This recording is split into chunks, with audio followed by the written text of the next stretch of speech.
You ever play a PC Engine game that you really wanted to like and just couldn't do it?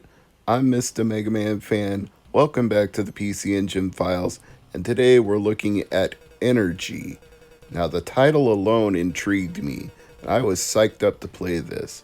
But I should tell you a few things right off the bat. First of all, when you die, you have to go through this entire cutscene all over again. You can't fast forward through it. You can't skip it. You're stuck. The second thing I should tell you is there is a patch. It's made by Cabbage and Onion Zoo, and it adds quality of life improvements like being able to skip through these cutscenes and speed up the dialogue and changing the game from Japanese to English for non Japanese speakers. But I didn't want to do that for this episode because I feel like I should give you the authentic PC Engine experience that anybody who bought this game back in 1988 would have had. And it was not a great experience. There are so many things that could have been done right. The premise is not so bad. Something horrible has happened, people are being attacked by mutated monsters, and you have to fight your way through various platforming levels to save them. It all seems good in theory, but then in execution, so many things go so wrong. Let's start with this opening level, which forces you to go either to the left or the right. It looks like you could go up or down to avoid these monsters, but you can't. It looks like you could jump on these broken highways to get a better shot at them or get out of the way of them, but you can't. There are no signposts telling you whether you should go to the left or right, so you just have to guess and take your chances. And then when you do, everything scrolls incredibly slowly from one scene to the next. There is no continuous scrolling here.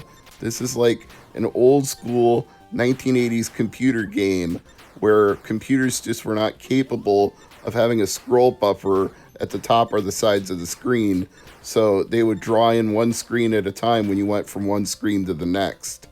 And that's really not too far off because, according to Giant Bomb, this was actually based on a computer game from Quasarsoft called Ash.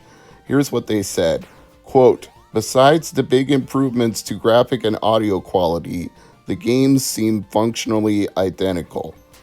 Really? Well, then I guess Ash must not have been that impressive of a computer game because if this is what they call big improvements to graphics and audio, I'm not impressed. It doesn't look very nice. It certainly doesn't scroll very well. And what you have to do to make any progression is completely obtuse. Finally, I found whoever this is, this girl, this NPC. She's standing in front of a hole, and she has some tedious dialogue that you have to scroll through. Can't fast forward it, can't skip it, gotta read it all. And then, finally, you can jump down the hole. But as you're falling down the hole, she starts talking to you again. How do you stop in mid-air to have the conversation with her as you're falling down the hole?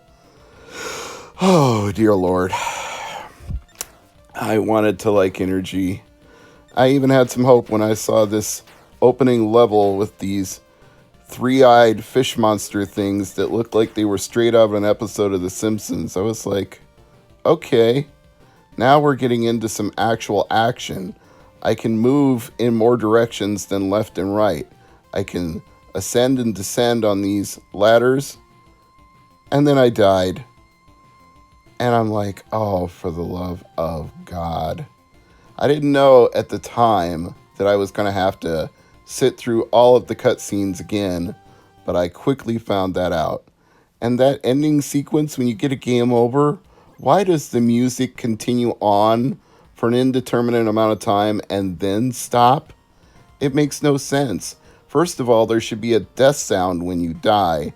Second of all, when you die, it should just come to a stop, or there should be a funeral dirge to indicate that you died and the game is over. Third of all, no extra lives, just one life and that's it. You've got one life to live. You got one shot. So you better take that chance. You got it. This is the opportunity of a lifetime. Then again, maybe you should miss this shot to blow, because this game is definitely not the opportunity of a lifetime. It's the opportunity to suffer. Yeah. Well, it's a cheap game. There is some good news here. If you're a PC Engine collector, you can get a complete in-box copy of this game for about 13 bucks. It doesn't seem to be in high demand. I found it for $10 plus $3.50 shipping from a variety of sources. So, if you want to add to your PC Engine library, it is readily available. And according to Giant Bomb, the requirements to proceed are often inscrutable, but it does have something of a cult following to this day. Perhaps that cult following is why the game did get a localization and improvements. What's funny is that when I went to the Indie Retro News article about that localization, the very scene you just watched is the first screenshot. And as you're jumping down the hole and you get stopped in midair to finish the conversation, the caption on the screen is, "Wahahaha, you fool!" So apparently, that person who was directing you down the hole was not helping you in any way whatsoever. And that seems pretty obvious once you start playing through these areas. The controls just are stiff and slow and unresponsive, and dare I say nearly unmanageable in this unpatched version. And what's weird is that you can't leave a room until you clear all the monsters, but once you do clear all the monsters, there are still barriers in your way.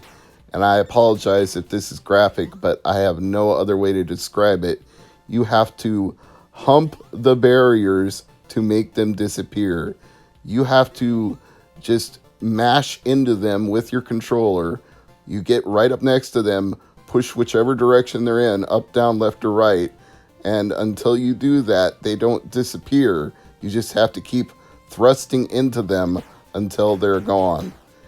It's dumb. Everything about this is dumb.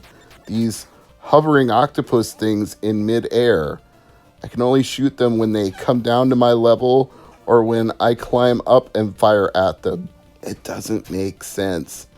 There are branching paths which should improve the game, but yet there's no indication of which branching path you should take. When you pick up items, there's no way to check your inventory. There's no indication on the screen you even have them. I tried pressing all the buttons on a TurboGrafx controller that would show them to you, and either I don't have it mapped right in emulation, or that button just doesn't exist, and it only calls up the item into existence from your inventory when you actually need to use it. This is something that I'm sure the patch addresses. This is not something I'm sure would make the game any better, but I'm glad a patch exists that addresses it. I wanted to find good things to say about this game. One review that I saw actually compared it to Metroid. And that's an interesting notion, a PC Engine version of Metroid. But Metroid was way more fluid in its movement, way easier to follow paths through to make progression, and apparently there's some backtracking when you get items that makes it Metroid-esque, but how would you even know you need those items? Like this water here. Who knew I would die jumping into it? It didn't look poisonous or acidic. I guess you must need an item to swim, but there was no way of me knowing that. And then I had to think about whether or not I wanted to sit through that whole stupid cutscene again, and I said no.